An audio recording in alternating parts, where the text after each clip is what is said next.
Guys, welcome back to another episode here at Full Throttle. Thank you very much for tuning in on today's episode. If you're brand new to the channel, be sure to head over to the Full Throttle YouTube page and check out all of the amazing content we have over there. And don't forget, guys, smash that subscribe button if you aren't currently subscribed to the channel. In today's episode, I'm going to show you guys how easy it is to put your Noco Genius 2 into force mode. Let's dive into it. All right, guys, here we are. We have the Noco Genius 2 sitting here. It is in standby mode as it is plugged in, and I do have a voltmeter here. So just so you guys know, the Noco Genius 2 does have the capability to automatically detect batteries as low as 1 volt. So I'm just going to show you guys here on the voltmeter, positive terminal there, negative terminal, and we are absolutely dead. We're right at 0, 0, 0.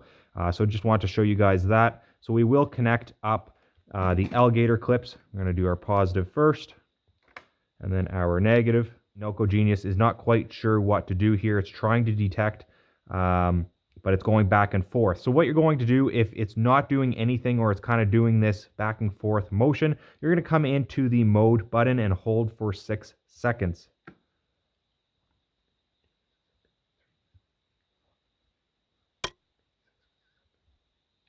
At that point, you're going to see all of the indicator lights flashing.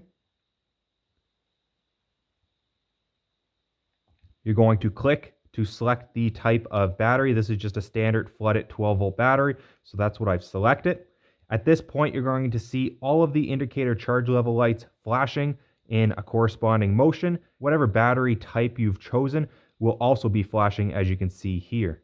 And it's that easy to put your Noco Genius 2 into force mode. If it's not automatically detecting your battery, or if you know your battery is under 1 volt charge, it's that simple to do, guys. 5-second hold, select your battery type, and it's going to start doing that corresponding light up pattern. After 5 minutes, it's going to complete its force mode. It will return back to its standard charging mode for whatever battery type you've selected previously. So it's very easy to do, guys, and then you don't have to monitor it. As soon as that 5 minutes is up, that should be enough charge to that battery, and it will continue on in its standard mode. If you guys enjoyed today's episode, be sure to hit that like button, smash that subscribe button. If you guys have any comments or questions, be sure to leave them down below as well. Until next time, you guys know what to do. Keep right full throttle.